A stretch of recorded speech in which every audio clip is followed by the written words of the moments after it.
दफ़ा का जिक्र है कि एक जंगल था, बहुत ही सरसब्ज़ था। तो उसमें 4-5 छोटी छोटी झोंपड़ियाँ थी। अब एक झोंपड़ी के बाहर एक मुर्गी जो थी वो अपने बहुत ही प्यारे प्यारे नन्हे मुन्ने बच्चों के साथ, चूज़ों के साथ यानी दाना दुनका चुन रही थी। अब वो मुर्गी जो थी उसके पहले चक्कर में उसके एक माँ के बच्चे थे। आपने देखे ना, चूजे होते हैं, रंग बिरंगे होते हैं ना, देखे खरीदे कभी? तो वो मुर्गी के पहले चक्कर के इर्द गिर्द जो है ना वो दो चूजे, कितने मंथ के? एक माँ के, वो दाना चुन रहे थे। और चूंकि वो कमज़ोर थे, छोटे थे प्यारे बच्चों, लिहाजा वो मुर्गी के पास थे। समझ आ रही है? जो 2 माह के बच्चे थे ना चूजे, वो मुर्गी से थोड़े से दूसरे चक्कर में थे। किसमें थे? थोड़े से दूर थे, क्योंकि वो बड़े थे।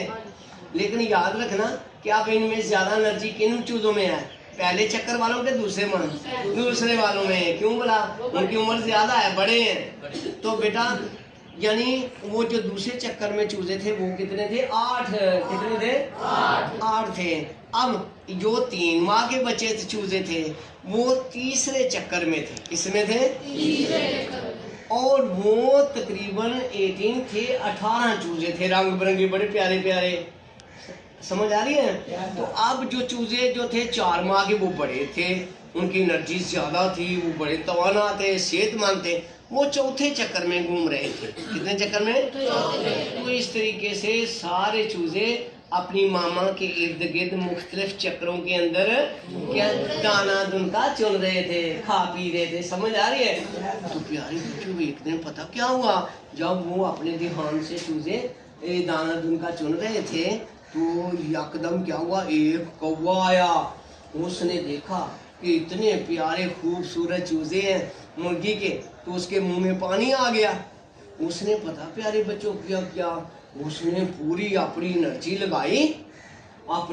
लगाई और जो मुर्गी के आखिरी चक्कर में थे ना चूजे, वहां से उसने एक चूजा उठा लिया। और उठा के चूजा तो अपनी पूरी एनर्जी लगाई उसने। समझ आ रही है? तो मुर्गी को पता चला, तो उसने प्यारे बच्चों जब वो कौवा चूजा लेकर चला गया तो मुर्गी ने बहुत एहतियात की। उसने अपने तमाम बच्चे अपने ज्यादा करीब कर लिए, चक्करों के सारे बच्चे अपने करीब कर लिए। और समझ आ रही? मुर्गी को बहुत अफसोस लगा कि एक मेरा चूजा कम हो गया है, लिहाजा उसकी मोहब्बत अपने यानी चूजों पर ज्यादा हो गई, लिहाजा उसने क्या किया, वो करीब। अब प्यारे बच्चों, पहले तो अब याद रखिएगा कि मुर्गी बड़ी खुशहाल थी। अब परेशान हो जाएगी ना, क्योंकि एक चूजा उसके आखिरी चक्कर से निकल गया है।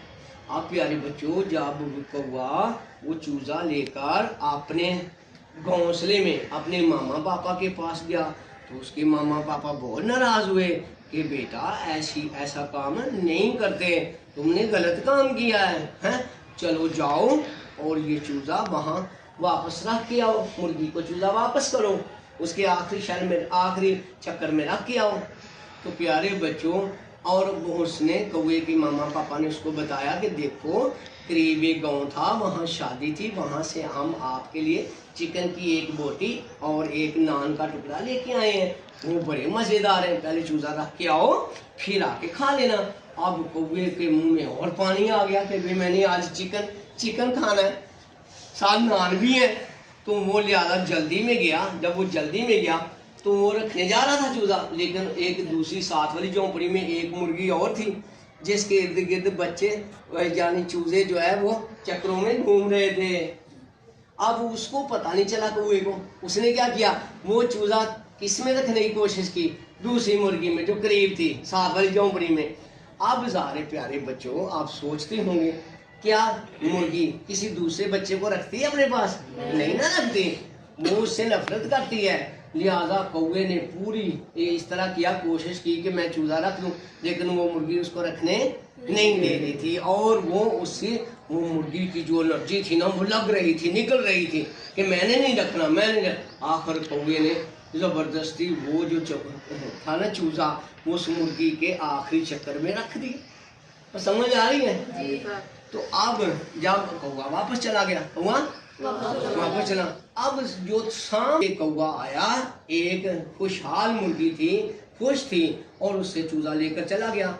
अब वो मुर्गी जो है वो क्या है, गमगीन और परेशान हो गई है, सोगवार फैमिली में मुंतकिल हो गई है। सोगवार फैमिली क्या होती है, जिसका कोई एक फर्द जो है वो चला जाए या फौत हो जाए या निकल जाए, वो सोगवार बन गई। अब दूसरी मुर्गी इसलिए परेशान थी कि उसके आखिरी चक्कर में एक चूजा और आ गया, इसलिए कि मैं इसको पहले इतनों को खिला पिला रही हूँ, अब इसको मुझे खिलाना पड़ेगा, लिहाजा परेशान थे दोनों।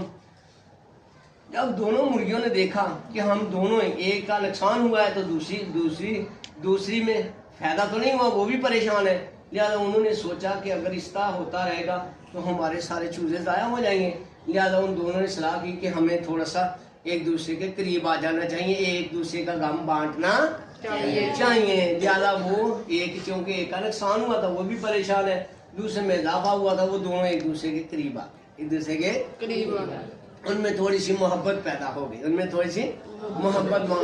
हो गई, उनके दरमियान एक मोहब्बत का बंधन पैदा हो गया। तीसरी झोंपड़ी में कौन रहता था, एक मुर्गा।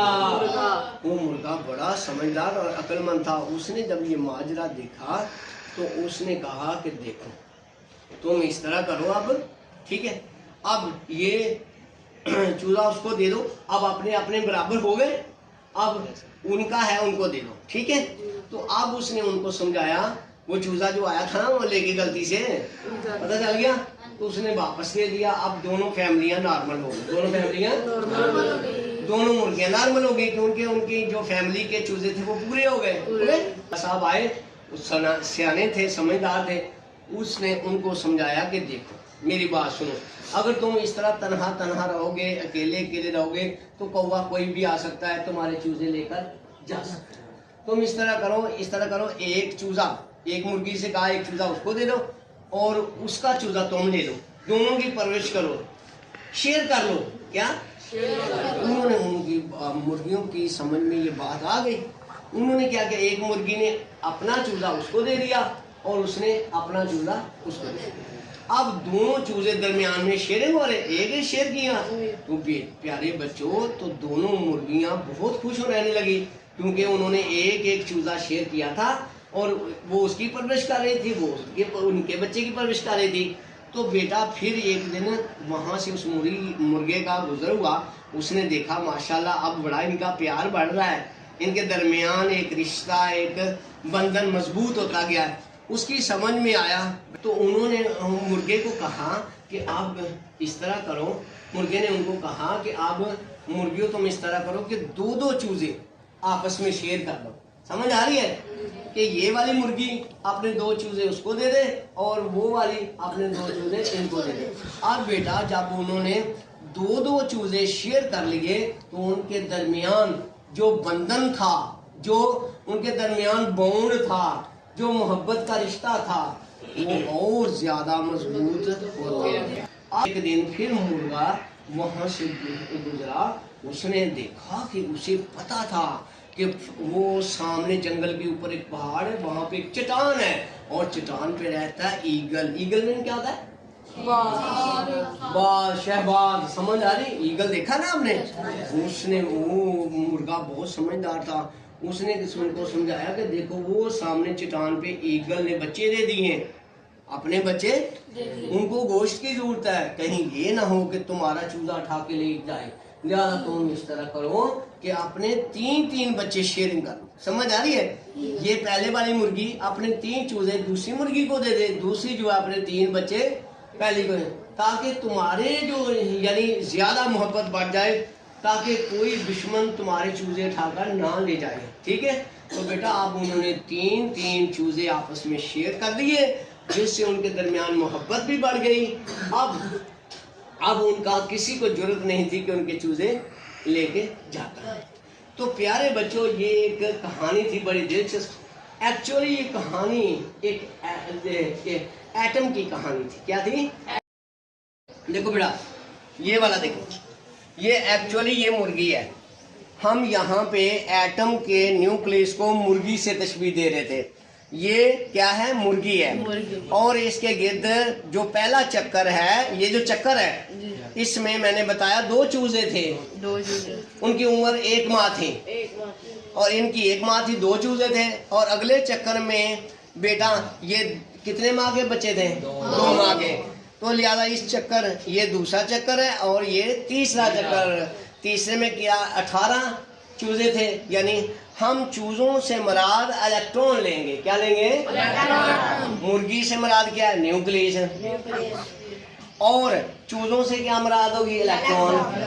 और जो चक्कर है ये इनका नाम है शेल या ऑर्बिट या एनर्जी लेवल। कितने नाम है? 3। देखो इन ये जो चक्कर है इनके नाम रखेंगे शेल, एनर्जी लेवल या ऑर्बिट। ये कितने, देखो ये पहला चक्कर है, इसका नाम के शेल कर लेते हैं, और दूसरे का नाम एल शेल, और तीसरे का एम, और ये चौथा जो शेल है इसका नाम हम एन रख लेते हैं। तो तरतीब कैसे रहेगी? के एल एम एन।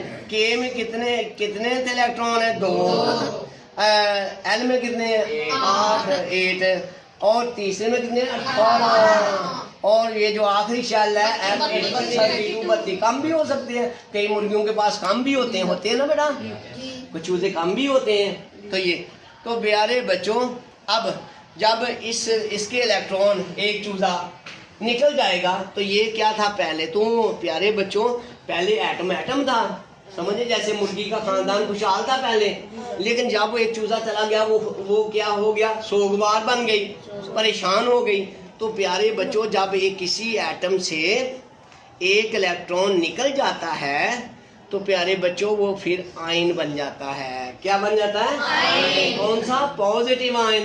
क्या है? पॉजिटिव। इस तरह मुर्गी पहले खुशहाल थी, अब वो एक चूजा चला गया तो वो एक सोगवार फैमिली बन गई। समझ आ रही है? तो प्यारे बच्चों जब इलेक्ट्रॉन निकल जाता है एटम के आखिरी शेल से निकलेगा, समझ आई, तो वो फिर क्या बन जाएगा? Positive ion. और जितनी कौवे ने एनर्जी लगाई थी ना इस एक चूजे को ले जाने के लिए, यानी एक इलेक्ट्रॉन को रिमूव करने के लिए, जितनी एनर्जी कौवे ने लगाई थी या जितनी एनर्जी रिक्वायर होती है उस एनर्जी को कहते हैं आयोनाइजेशन एनर्जी। क्या कहते हैं? आयोनाइजेशन एनर्जी कहते हैं। यानी इसका मतलब है कि एटम के आखिरी शेल से एक इलेक्ट्रॉन को रिमूव करने के लिए जितनी एनर्जी लगानी पड़ती है उस एनर्जी को कहते हैं आयोनाइजेशन एनर्जी। ये देखो फर्स्ट आयोनाइजेशन एनर्जी थी। आज मुझे बताइए कि अगर कौवा दोबारा चूजा लेने आएगा तो, क्योंकि मुर्गी को पता चल गया, मुर्गी ने अपने बच्चे करीब करीब कर लिए ना, लेकिन मुझे बताओ अगर दोबारा कौवा कोई और आता है चूजा लेने तो आप उसको पहले से ज्यादा एनर्जी लगानी पड़ेगी। मतलब क्यों? क्योंकि आप मुर्गी ने बच्चे अपने करीब कर लिए। इस तरह प्यारे बच्चों जब एटम के आखिरी शेल से एक इलेक्ट्रॉन रिमूव होता है तो वो फर्स्ट आयोनाइजेशन एनर्जी होती है। रिमूव करने के लिए जो एनर्जी लगती है उसको कहते हैं फर्स्ट आयोनाइजेशन एनर्जी, और दूसरा इलेक्ट्रॉन रिमूव करने के लिए जो एनर्जी लगती है उसको कहते हैं सेकंड आयोनाइजेशन एनर्जी। क्या बोलते हैं? Second ionisation energy. तो फर्स्ट कम होती है और सेकंड आयोनाइजेशन एनर्जी ज्यादा होती है। पता चल गया?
अब ये आयन बन गया। अब यहीं से इलेक्ट्रॉन निकल गया और इधर कौए ने रख दिया था, समझ आ रही है? तो ये नेगेटिव आयन बन गया था। क्या बन गया था? वो मुर्गी जिसमें चूजा रख दिया गया था वो क्या थी, वो भी परेशान हो गई थी, लिहाजा वो नेगेटिव आयन बन गया। फिर दोनों में क्या हुआ, दोनों एक दूसरे के करीब आ गए, उनके दरमियान एक बॉन्ड बन गया। तो बेटा जब एक आयन दो आयन के दरमियान वो बॉन्ड बन जाए, इसने एक इलेक्ट्रॉन दिया, समझो कि उसने लिया, ठीक है, वो नेगेटिव आयन बन गया, ये पॉजिटिव आयन बन गया। तो लिहाजा पॉजिटिव नेगेटिव आयन जब मिलते हैं तो बेटा एक कंपाउंड बनता है, मरकब बनता है, समझ आई? एक उनके दरमियान एक बंधन बनता है, बॉन्ड जिसे बोलते हैं आयनिक बॉन्ड, इसको कहेंगे आयनिक बॉन्ड। तो बेटा सोडियम क्लोराइड, ये देखें मेरे पास सोडियम क्लोराइड, ये देखो, ये पढ़ा है ना, देखो इधर, ये देखो, ये एक सोडियम क्लोराइड है ना, इसमें भी बेटा ऐसे ही दो एटम थे, एक सोडियम था और एक क्लोरीन। ये देखो क्लोराइड था, सोडियम और क्लोरीन दोनों के मिलने से ये एक आयनिक बॉन्ड बना, आयनिक बॉन्ड बना। तो फिर ये हमारे पास कंपाउंड आ गया जिसका नाम है सोडियम क्लोराइड, जिसको टेबल साल्ट भी कहते हैं। इसके अंदर इसी तरीके से दो एटम जुड़े हुए हैं, जिस तरह दो मुर्गियों की बात बताई थी ना, एक का चूजा निकल गया, दूसरी के पास चला गया, तो उनके दरमियान बॉन्ड बन गया, इसको कहते हैं आयनिक बॉन्ड। क्या बोलते हैं? आयनिक बॉन्ड के नतीजे में जो कंपाउंड बनता है उसे कहते हैं आयनिक कंपाउंड। क्या सोडियम क्लोराइड क्या है? एक आयनिक कंपाउंड है, समझ आ रही है? अब प्यारे बच्चों, जो मुर्गा था, अब उन्हें दूसरा मशवरा क्या दिया कि तुम एक एक चूजा शेयर कर लो। तो बेटा जब ये दो एटम एक एक इलेक्ट्रॉन शेयर करेंगे तो इनके दरमियान जो बॉन्ड बनेगा, जो रिश्ता बनेगा, जो मोहब्बत पैदा होगी, जो बंधन बजेगा, उसको हम बॉन्ड कहते हैं, क्योंकि एक एक इलेक्ट्रॉन शेयर करने से बना है। इसको कहते हैं सिंगल कोवलेंट बॉन्ड। क्या कहते हैं? Single covalent bond. और अगर दो दो इलेक्ट्रॉन शेयर करके जो बॉन्ड बनता है उसको कहते हैं डबल कोवलेंट बॉन्ड। अच्छा, अगर तीन तीन इलेक्ट्रॉन शेयर करके जो बॉन्ड बनता है तो उनको कहते हैं ट्रिपल कोवलेंट बॉन्ड, ठीक है। इस तरीके से इन एटमों के मिलने से, बॉन्ड बनने से जो मरकब या कंपाउंड बनता है उसको कोवलेंट कंपाउंड कहते हैं। क्या बोलते हैं? Covalent compound. अब देखो हाइड्रोजन का एटम इनके आखिरी शेल में एक एक इलेक्ट्रॉन होता है, ये एक एक इलेक्ट्रॉन शेयर करते हैं तो बनती है हाइड्रोजन गैस, जो कि सिंगल कोवलेंट बॉन्ड से बनती है। और ऑक्सीजन के पास दो इलेक्ट्रॉन होते हैं और दूसरी ऑक्सीजन के पास भी दो इलेक्ट्रॉन होते हैं, वो दो दो इलेक्ट्रॉन शेयर करते हैं तो बनती है ऑक्सीजन O2। क्या बनती है? और नाइट्रोजन के पास तीन इलेक्ट्रॉन होते हैं और दूसरी नाइट्रोजन के पास भी तीन इलेक्ट्रॉन होते हैं। अब तीन तीन इलेक्ट्रॉन शेयर करके जो बॉन्ड बनाते हैं उनको कहते हैं ट्रिपल कोवलेंट बॉन्ड। तो ये बेटा आपने याद रखना है कि आयनिक कंपाउंड किस तरह बनते हैं और कोवलेंट कंपाउंड किस तरह से बनते हैं। मुझे उम्मीद है कि आपको आयनिक कंपाउंड और कोवलेंट कंपाउंड की समझ आ गई होगी।